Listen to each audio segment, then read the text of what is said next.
우리가 영화에서나마 볼 수 있는 공룡은 실제로 존재했습니다. 지구상에 남아있는 수많은 공룡 화석이 그것을 증언해 주는데요. 거대하고 독특한 모양을 한 공룡은 어쩌다가 멸종된 걸까요? 성경에서 찾아보는 공룡의 흔적, 그리고 빙하 시대를 지나며 지구상에서 사라진 공룡의 이야기. 한번 들어보시겠어요?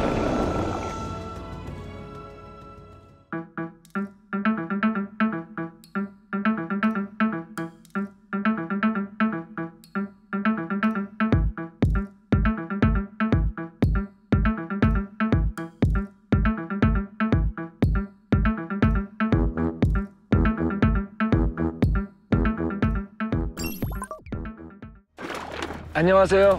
성경으로 풀리는 빙하시대 이재만입니다. 이번 시간에는 여러분들이 가장 흥미있어야 할 주제가 아닌가 싶습니다. 빙하시대 때 멸종되었다고 알려진 공룡, 대체 어떤 일이 있었을까요? 과연 공룡은 과거에 살았던 걸까요? 공룡이 과거에 살았다는 것은 의심의 여지가 없습니다.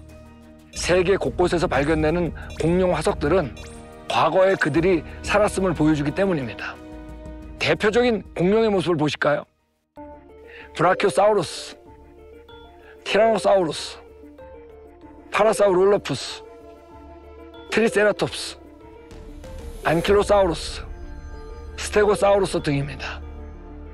분류상 공룡은 아니지만 공룡과 비슷한 파충류 중에는 수영을 잘하는 플라지오사우루스가 있습니다. 날아다니는 파충류로 테라노돈도 있습니다. 공룡의 크기는 18m에 달하는 거대한 것부터 닭 크기 정도의 작은 것도 있습니다. 공룡이 앞선 영상과 같이 동일한 모양을 했는지 정확하지는 않습니다. 왜냐하면 공룡에 대한 모든 정보는 화석에서 나온 것이기 때문입니다.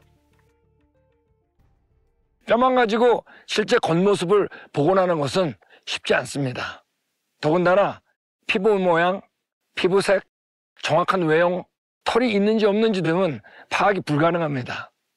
지금 영상에서 보듯이 실제로 발견 장소에 가면 공룡의 전신을 완전히 보여주는 경우는 거의 없습니다.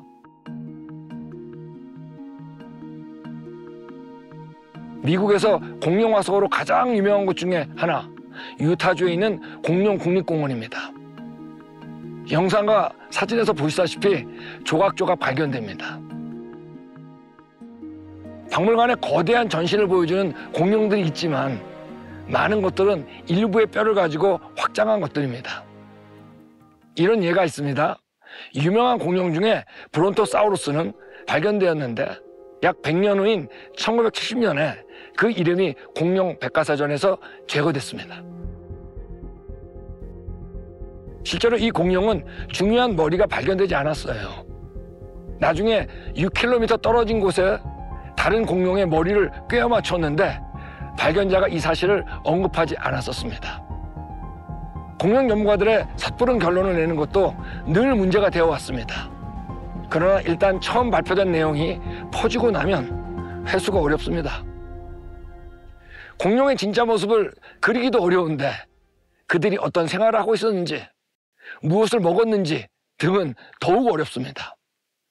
예를 들어 티라노사우루스의 날카로운 이빨을 보며 육식을 했다고 해석했지만 어떤 이들은 티라노사우루스의 짧고 약한 앞발은 동물을 잡기 어려울 것으로 해석했습니다. 실제로 박쥐나 팬더 등은 날카로운 이빨을 가졌지만 채식을 합니다. 즉, 이빨 모양이 육식과 채식을 결정하는 요인이 아니라는 거죠. 이와 같이 화석을 갖고 있는 해석의 한계를 이해하는 것은 앞으로 여러분께서 공룡에 대한 이야기를 접할 때 분별력에 도움이 되겠죠. 어쨌든 공룡 연구에 과장된 해석과 한계가 있다고 할지라도 공룡이 과거에 존재했었다는 것은 부인할 수 없는 사실입니다.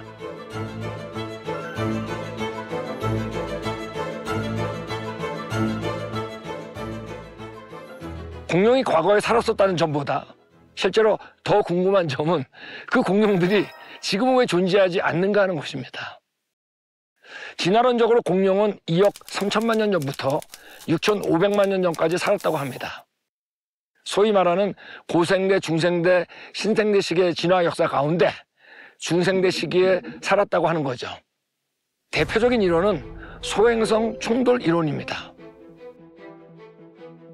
그림에서 중생대와 다음 시대인 신생대 사이에 거대한 소행성, 그러니까 우리가 부르는 운석이죠. 이 소행성이 지구에 충돌해서 공룡이 멸종했다는 이론입니다. 이때 발생한 먼지가 대기에 퍼짐으로써 인해 태양 복소 에너지가 차단되어 그 추위로 공룡이 멸종되었다는 이론입니다. 이 소행성 충돌을 주장하는 사람들이 그 근거로 언급하는 것이 KT 경계 가설입니다. 이는 소행성의 충돌 시기를 공룡이 살았던 중생대의 맨 마지막 시기와 신생대가 시작하는 시기로 보는데 이때 충격으로 형성된 퇴적층이 존재한다는 것입니다. 그리고 이 층에는 이리듐이라고 하는 원소가 발견되는데 이 이리듐은 소행성을 통해 우주에서부터 들어온 것이라고 주장했습니다. 그러나 이 이론은 문제점이 너무 많아요. 첫째로 소행성의 충돌이 일어났다고 할 때 과연 그때 발생한 먼지가 어떤 동물들을 멸종시킬 만큼 전 세계에 퍼질 수 있느냐 하는 겁니다. 그들이 그 증거 중에 가장 대표적으로 주장하는 멕시코 남동쪽에 위치한 유카탄 반도의 운석구는 직경이 10km 정도입니다. 그러나 이 정도의 크기로 어떤 동물들이 멸종할 수 있을까요? 참으로 어렵습니다. 이 불가능성에 대해서는 많은 과학자들이 이미 인정했습니다.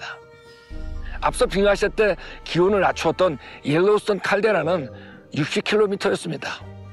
롱밸리 칼데라는 30km였어요. 기억이 나시나요? 이 정도 규모로는 모든 동물들을 멸종시키기 쉽지 않거든요. 또한 외계에서 왔다고 하는 이리듐은 지구 밖에서만 있는 것이 아닙니다. 지구 내부에도 있는데 화산 폭발 때 지구상에 나올 수 있습니다. 오히려 화산 폭발 때 발생한 화산재와 에어졸을 통해서 이리듐이 전 세계에 퍼질 가능성이 높습니다. 아울러 공룡 화석은 그들이 정한 KT 경계 아래에서만 발견되는 것이 아닙니다. KT 경계 지층 위에서도 발견되어 왔습니다.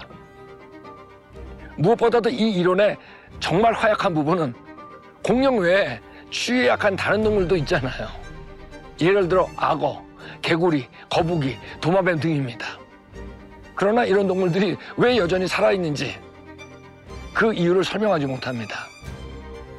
여러 면을 검토해 볼 때 소행성 충돌 이론은 허술한 이론이 아닐 수 없습니다. 분명한 것은 공룡을 포함해서 모든 화석은 엄청난 규모의 지층 속에서 발견된다는 점입니다. 이는 부패되기 이전에 지구 전체를 덮는 엄청난 양의 흙에 의해서 갑작스러운 매몰로 형성되었음을 말하는 겁니다. 그러므로 노아홍수 때 기품의 샘들이 터지는 전지구적인 격변은 공룡 화석을 잘 설명해 줍니다. 아울러 이리듐의 존재는 노아홍수 때 분출한 대규모 화산 폭발로 더 쉽게 이해될 수 있습니다. 실제로 공룡 화석이 다른 물에서 사는 화석과 함께 발견되는 경우는 많이 보고되어 왔습니다. 앞에 언급되었던 미국 유타주의 공룡국립공원 지층을 모리슨 지층이라고 부르는데 이 지층에는 공룡 화석만 발견되는 것이 아닙니다. 악어, 도마뱀, 개구리, 조개 등이 함께 발견됩니다. 이와 같이 이들은 물에 친숙한 동물들일 뿐만 아니라 이 화석들이 진화의 순서로 발견되지도 않는 거죠.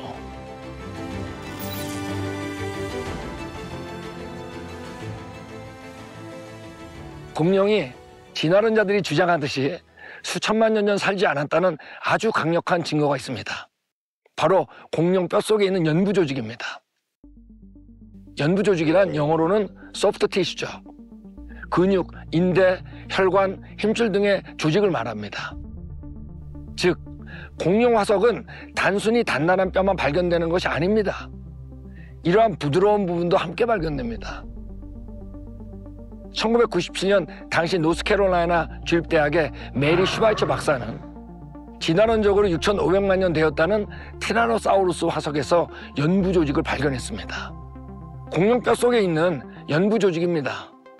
여기에는 적혈구, 혈관, 결합 조직, 심지어 콜라겐까지 발견되었습니다. 콜라겐이란 피부 혈관, 뼈, 치아, 근육 등 모든 결합 조직의 주된 단백질입니다. 그리고 그 후에 이어진 연구도 있었는데요. 혈액세포와 더 완전한 혈관도 발견되었습니다.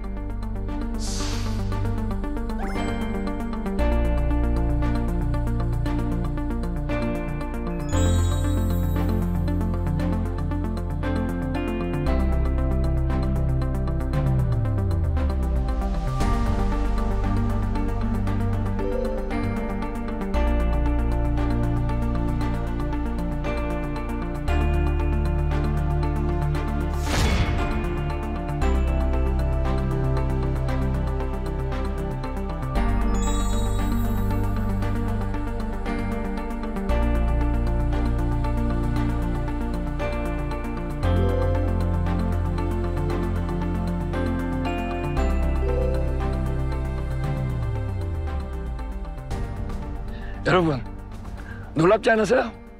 여기서 볼 수 있듯이 혈관들은 유연하고 탄력이 있어서 잡았다 내렸다 놓으면 원래 모습으로 되돌아갈 정도로 신선합니다.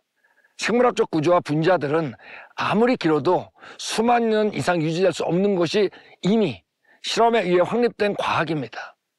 그러나 이 연구 조직을 놓고 위의 연구가들은 자신들이 믿고 있는 진화론을 버리기보다는 연구 조직이 수천만 년 동안 파괴되지 않고 남아있을 수 있다는 불가능한 상황을 고집하고 있습니다. 연구 조직만 보더라도 공룡은 그렇게 오래될 수 없습니다. 성경의 족보를 통해 보면 노아 홍수는 지금으로부터 약 4,500년 전에 발생했습니다. 공룡도 그때 매몰되었다는 생각은 연구 조직을 볼 때 큰 문제가 되지 않죠. 공룡에 대한 진화론적 해석에 심각한 문제가 하나 더 있습니다. 진화론자들은 공룡이 화석이 발견되는 지금의 장소에 살았다고 여깁니다. 만약 그렇다면 화석과 함께 공룡 주위에 있던 다른 나무나 다른 식물들도 함께 발견돼야 됩니다. 공룡 화석과 식물 화석이 함께 발견되는 경우는 없습니다. 그러나 성경적으로 큰 문제가 되지 않습니다. 홍수 동안에 공룡들이 물에 떠 있다가 분해되어 가라앉은 뼈들이 토사에 의해서 매몰되었다면 식물이 함께 발견되지 않는 것은 당연하기 때문입니다. 성경이 사실이라면 공룡과 사람이 함께 살았겠죠. 그러면 과거 사람이 기록한 어딘가에 공룡의 흔적을 찾을 수 있어야 하는 것 아니냐라는 궁금증이 생기겠죠. 여기서 하나 짚고 넘어가야 할 것은 공룡. 1841년에 처음 만든 단어입니다. 그러니까 그 이전 기록에서 공룡이라는 단어를 찾는다는 것은 무모한 시도겠죠. 그러므로 단어를 찾는 것이 아니라 어떤 동물의 묘사에 주목하는 것이 바람직하겠죠. 흥미로운 것은 모든 나라들이 갖고 있는 전설의 동물이 있다는 겁니다. 바로 용, 즉 드래곤입니다. 한국을 포함해서 중국, 일본에 용에 대한 전설이 있습니다. 용띠에 태어나신 분도 있잖아요. 바빌론 이스타르문에 있는 4발 가진 파충류 생물, 호주 쿠쿠얄란지족 원주민들의 플라지오사우루스 닮은 괴물, 고대 그리스 작가인 헤로도토스가 보았던 이집트의 박쥐 날개를 가진 베베 모양의 뼈, 서기 700년경 북아프리카에 35m 길이의 용을 죽인 기록, 서기 400에서 1000년경 페루의 국립박물관에 소장된 도자기에 새겨진 공룡 닮은 융들, 미국 유타주의 사우로파드 닮은 암각화, 영국의 칼리트 대성당에 장식된 노세 판화에 새겨진 공룡을 닮은 동물, 스웨덴의 고대 서사시 불을 내뿜는 뱀 등이 있습니다. 여기에 소개해드린 것은 아주 일부만 소개한 겁니다. 지구상에는 수많은 공룡의 전설이 있습니다. 영연방에 속한 웨일즈나 아시아 국가인 부탄은 국기의 용이 그려 있을 정도 아니에요? 그런데 전설 속의 용의 그림을 보면 거대한 파충류의 모습을 보여주고 있습니다. 1973년에 세계 백과사전은 이렇게 기록하고 있습니다. 전설 속의 용은 과거 살았던 실제 모습같이 보인다. 이들은 사람이 지구상에 등장하기 오래전에 서식했다는 거대한 파충류와 아주 유사하다. 용은 일반적으로 사악하고 파괴적이다. 모든 나라는 그들의 전설을 가지고 있다. 모든 나라의 용에 대한 공통전설이 있다는 것은 모든 조상들에게 공통된 기억이 있다는 것을 말해주고 있는 역사의 증거 같지 않으세요? 즉, 지금 살고 있는 사람들이 홍수에서 살아남은 노아의 후손이라는 것과 또한 공룡과 사람이 함께 살았다고 생각하면 당연한 결과입니다. 그렇다면 성경에는 공룡에 대한 기록이 있을까요?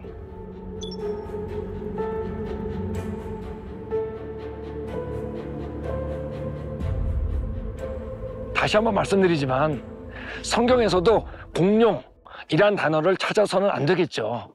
그 묘사에 주목해야 합니다. 구약 성경에서 3마리의 기괴한 짐승이 등장합니다. 탄닌, 리워야단, 베헤못입니다. 탄닌은 27번, 리워야단은 6번 등장합니다. 이 두 짐승은 모두 용, 바다괴물, 뱀, 독사, 실황 등으로 번역되었습니다. 또한 베헤못이라는 짐승이 한 번 등장합니다. 그런데 이 기괴한 3짐승, 탄닌, 리워야단, 베헤못이 모두 등장하는 책이 한 권 있습니다. 뭘까요? 바로 욥기입니다. 먼저 욥이 한 말을 들어보겠습니다.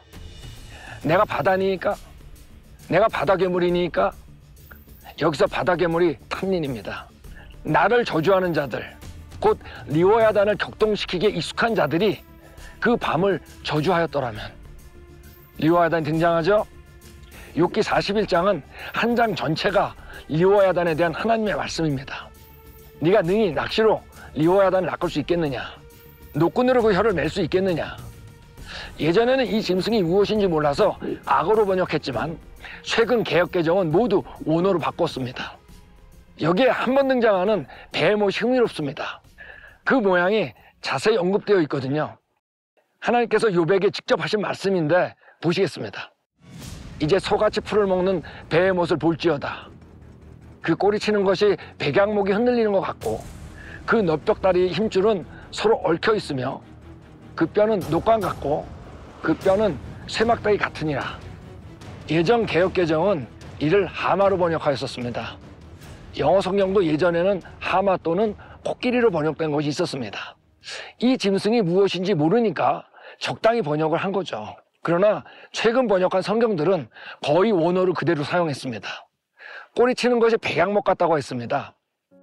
백양목은 지금 보시는 것과 같이 굵은 나무입니다.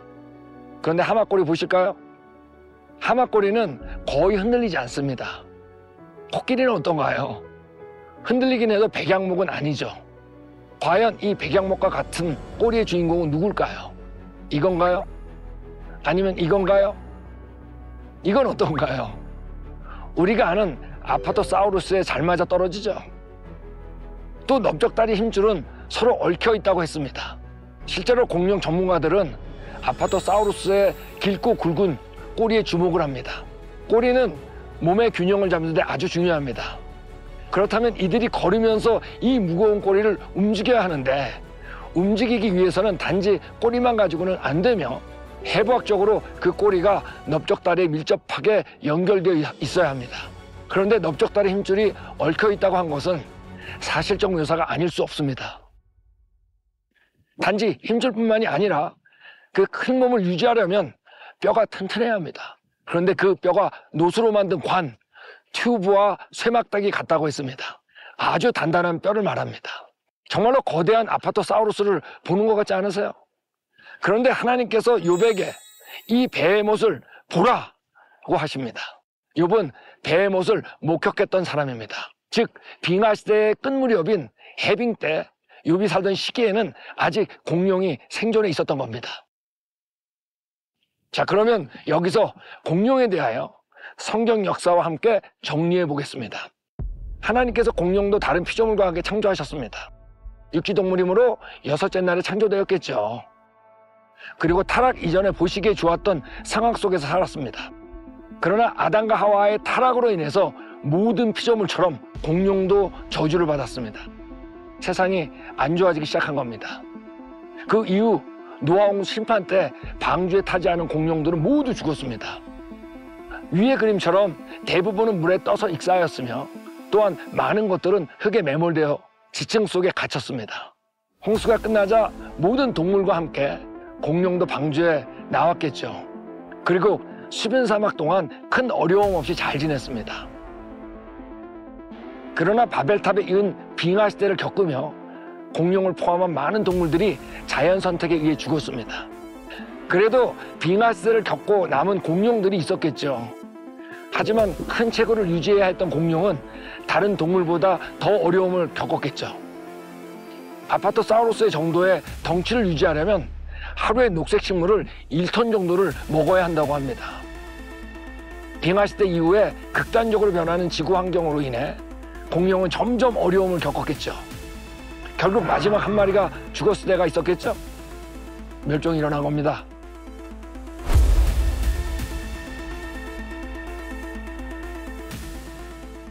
이 기괴한 동물을 보았던 할아버지가 손주들에게 전했겠죠. 그 이야기는 또 다음 세대에게 전해지고 전해질 때마다 자기가 지어낸 이야기가 첨가되었겠죠. 그래서 모든 나라는 용, 드래곤에 대한 전설을 갖게 된 겁니다. 우리는 지금 지층 속에 있는 많은 공룡 화석을 봅니다. 성경 역사를 그대로 받아들이며 공룡 화석을 보면 홍수 심판의 모습이 그려집니다. 그리고 전설로 듣던 용, 드래곤과 성경에 기록된 탄닌, 리오야단, 베헤못이 바로 공룡이었다는 것을 알게 되는 거죠. 세상에서는 공룡을 수수께끼라고 말합니다. 그러나 성경 역사를 통해서 볼 때 공룡은 더 이상 막연한 수수께끼가 아닙니다. 이것이 빙하 시대입니다. 다음 시간에 뵙겠습니다.